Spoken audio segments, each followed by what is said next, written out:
नमस्कार फ्रेंड्स, रोज वॉइस में आपका स्वागत है। आज का कहानी का शीर्षक है आलसी किसान की कहानी। एक गांव में मोहन नाम का एक किसान रहता था। वह बहुत ही आलसी था और दिन भर सोता रहता था। मोहन की इस आदत से उसकी बीवी काफ़ी परेशान थी। हर रोज की तरह मोहन सो रहा था। उसकी पत्नी आती है और कहती है, लो, गांव के सभी लोग अपने अपने खेतों पर काम करने के लिए निकल गए, लेकिन ये अभी भी सो रहे हैं। इस आदमी का मैं क्या करूं? मेरा तो नसीब ही खराब है। इतने में मोहन नींद से उठ जाता है और कहता है, क्या करूं भाग्यवान, मुझे काम करने का मन ही नहीं कर होता। कहीं भी थोड़ी देर बैठ जाऊं तो मुझे नींद आने लगती है। यह सुनकर उसकी पत्नी कहती है, अपने पास 3 बीघा जमीन है, लेकिन फिर भी हम गरीबों की जिंदगी जी रहे हैं। उठो और आज पूरा खेत जोतकर आओ। काम पूरा नहीं किया तो घर आने की हिम्मत मत करना। खाना भी तभी मिलेगा जब तुम पूरा खेत जोतकर आओगे। बीवी की डांट सुनकर मोहन खड़ा होता है और फावड़ा लेकर खेत की ओर निकल जाता है। बाहर धूप बहुत तेज हो चुकी थी। वह सीधा जाकर पेड़ की छांव में बैठ जाता है। बैठते ही उसे नींद आने लगती है, लेकिन तभी बीवी की डांट फटकार याद आ जाती है और वह खड़ा होकर फावड़ा चलाने लगता है। थोड़ी देर तक काम करने के बाद मोहन को पसीना छूटने लगता है। पसीना पोंछते हुए कहता है, थोड़ी देर आराम कर लेता हूँ और पानी पीकर दोबारा काम पर लगा दूंगा। वह वापस पेड़ के नीचे जाता है और शीतल जल पीकर थोड़ी देर आराम करता है।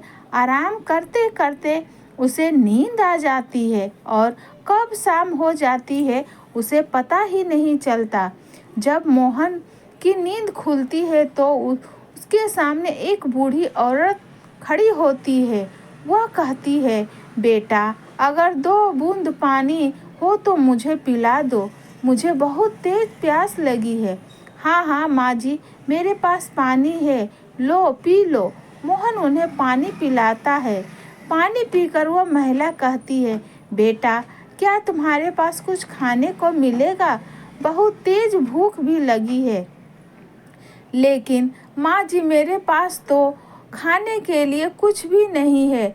मैं भी भूखा हूँ। मेरी पत्नी ने मुझे खाना नहीं दिया है।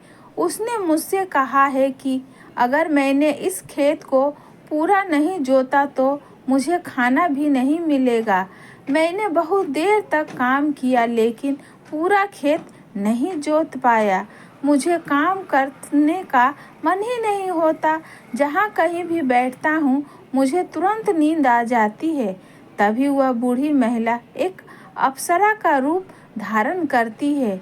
यह देखकर मोहन हैरान रह जाता है।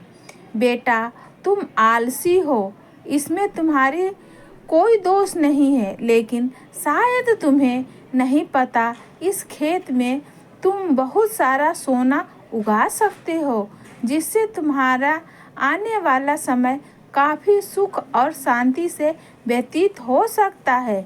अच्छा, लेकिन कैसे? देखो बेटा, तुम इस खेत में धान की फसल करो। तुम्हारे इस पूरे खेत में 3 धान सोने के उगेंगे, जिससे तुम अपनी गरीबी को दूर कर पाओगे। इसी तरह हर बार धान की फसलें करने पर 3 सोने की धान की संख्या बढ़ जाएगी और धीरे धीरे तुम्हारा पूरा खेत सोने का धान बनकर तैयार होगा और तुम सोने की फसल के मालिक बन जाओगे। ऐसी बात सुनकर मोहन अपनी खुशहाली के दिनों में डूब जाता है और सोचने लगता है कि फिर मुझे काम करने की ज़रूरत नहीं पड़ेगी और जब चाहूँगा तब सो सकता हूँ और अपनी नींद उठ सकता हूँ। कोई मुझे परेशान नहीं करेगा। इतने में वह अप्सरा गायब हो जाती है और मोहन घर वापस लौट आता है। वह सारी घटना अपनी पत्नी को बताता है। उसकी पत्नी पहले तो उसकी बात पर भरोसा नहीं करती। उसे लगता है कि शायद यह नींद में कोई सपना देख रहे होंगे, लेकिन मोहन के जोर देने पर उसने सब कुछ मान लिया। मोहन की पत्नी ने मोहन से कहा, तो फिर चलो, अभी हम दोनों मिलकर खेत को जोतकर आते हैं और उसमें धान की फसल को भी बो आते हैं। मोहन उसकी बात सुनकर थोड़ा सा उदास हो जाता है, लेकिन उसकी पत्नी कहती है, खुद लक्ष्मी माता ने हमें यह संदेश दिया है और तुम हो कि अभी भी आलस में डूबे हो। पत्नी के जोर देने पर मोहन को खेत पर जाना पड़ा। दोनों ने मिलकर रात भर खेत जोता और सुबह तक उन्होंने धान की फसल को भी बो दिया। कुछ दिनों बाद मोहन के खेतों में धान की फसल उगी। फसल के कारण खेत का रंग सोने की तरह लग रहा था। उसे देखकर मोहन की पत्नी ने कहा, सुनो जी, तुम्हें ऐसा नहीं लगता कि इसमें कोई एक नन्ही नहीं बल्कि पूरे के पूरे धान सोने के हैं? देखो तो खेत कितना प्यारा लग रहा है। हाँ हाँ भाग्यवान, लेकिन लक्ष्मी माता ने तो हमें बताया था कि इस पूरी फसल में केवल 3 ही धान सोने के होंगे, बाकी तो सिर्फ धान ही होगा। इसी तरह चलता रहा। मोहन अपनी फसल का ध्यान रखता, उन्हें समय पर पानी देता और उसकी देखभाल करता। उसकी धान की फसल पककर तैयार हो चुकी थी। फिर मोहन और उसकी पत्नी दोनों खेत पर आते हैं और उन सोने के धान के ऊपर चर्चा करते हैं। मोहन कहता है, सुनो भाग्यवान, अब चलो मिलकर उन 3 सोने के धान को ढूंढते हैं। मोहन की पत्नी कहती है, पागल हो गए हो क्या? अगर हम इस तरह से खेत में उन सोने के धान को ढूंढेंगे तो कोई भी हम पर शक की नज़रों से देखेगा और फिर हमें अपने सोने के धान पाने में मुश्किल भी हो सकती है। एक काम करते हैं, हम इस पूरे धान की फसल को काट लेते हैं और धान निकाल लेते हैं। उसमें के बाद हम उन धानों में उन सोने के धान को भी ढूंढ लेंगे। मोहन कहता है, अरे नहीं, इतनी फसल में अकेले कैसे काट पाऊंगा? मुझसे इतना काम नहीं हो पाएगा। एक काम करता हूँ, गांव से 2-3 आदमी को काम पर लगा लेता हूँ। इससे जल्दी भी होगा और आराम से काम भी हो जाएगा। मोहन की पत्नी गुस्सा होते हुए बोली, अगर हम दूसरों से धान कटवाएंगे तो क्या पता वह सोने के धान वही लोग चुरा ले। नहीं नहीं, हम ऐसा नहीं कर सकते। हम दोनों मिलकर ही इस पूरे धान की फसल काटेंगे। फिर मोहन और उसकी पत्नी दोनों फसल काटना शुरू करते हैं। तभी गांव के 3 लोग उन दोनों को अकेला फसल काटते हुए देखते हैं तो कहते हैं, अरे मोहन भाई, अकेले अकेले क्यों लगे हो? फसल तो काफ़ी है, इसके लिए 2 आदमी और कर लेते हैं। नहीं नहीं चाचा, मैं और मेरी पत्नी दोनों मिलकर इस पूरी फसल को आज ही काट देंगे और वैसे भी साथ काम करने के लिए कोई मिल भी नहीं रहा। अरे नहीं मिल रहा है तो चलो हम ही तुम्हारे साथ काम कर लेते हैं। यह सुनकर मोहन की पत्नी बोली, नहीं चाचा जी, हम दोनों ही इस काम को कर लेंगे, आप परेशान मत होइए। यह सुनकर तीनों आदमी ठीक है कहते हुए चले जाते हैं।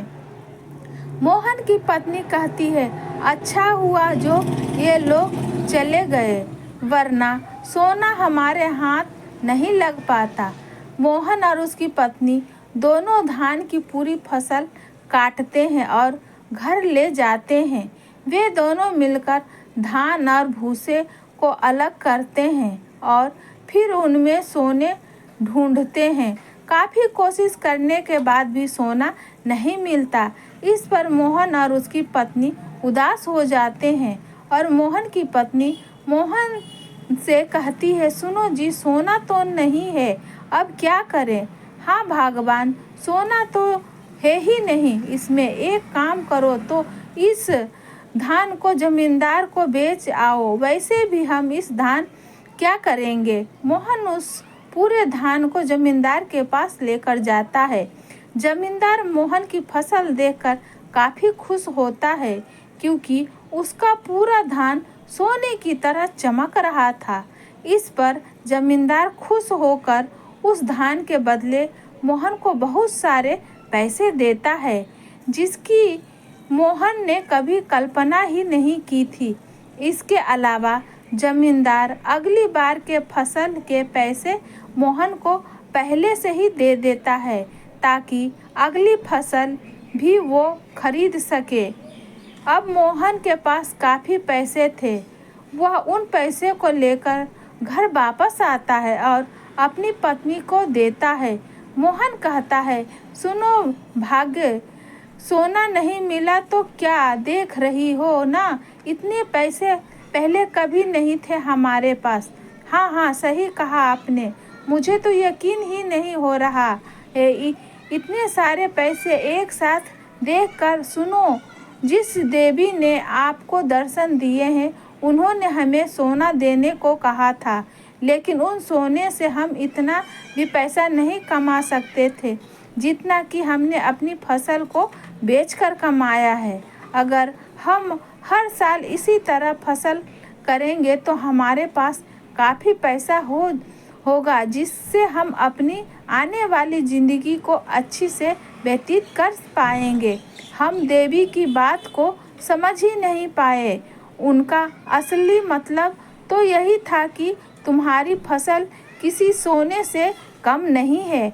हाँ हाँ भगवान, सही कहा, अब हम मिलकर हर साल अच्छी फसल उगाएंगे और उसे ज़मींदार को बेचेंगे, बदले में हमें ढेर सारा पैसा मिलेगा। अब मोहन और मोहन की पत्नी मन लगाकर अपनी फसल को सही से बोते सींचते और उसे बढ़ाकर फसल पकने पर उसे ज़मींदार को बेच आते। धीरे धीरे मोहन के पास काफ़ी सारा पैसा आ गया और अब मोहन और उसकी पत्नी दोनों सुखी सुखी जीवन व्यतीत करने लगे। तो फ्रेंड्स, ऐसी कहानी सुनने के लिए इस चैनल से बने रहे। इस वीडियो को लाइक करें, शेयर करें। अगर आप इस चैनल पर नए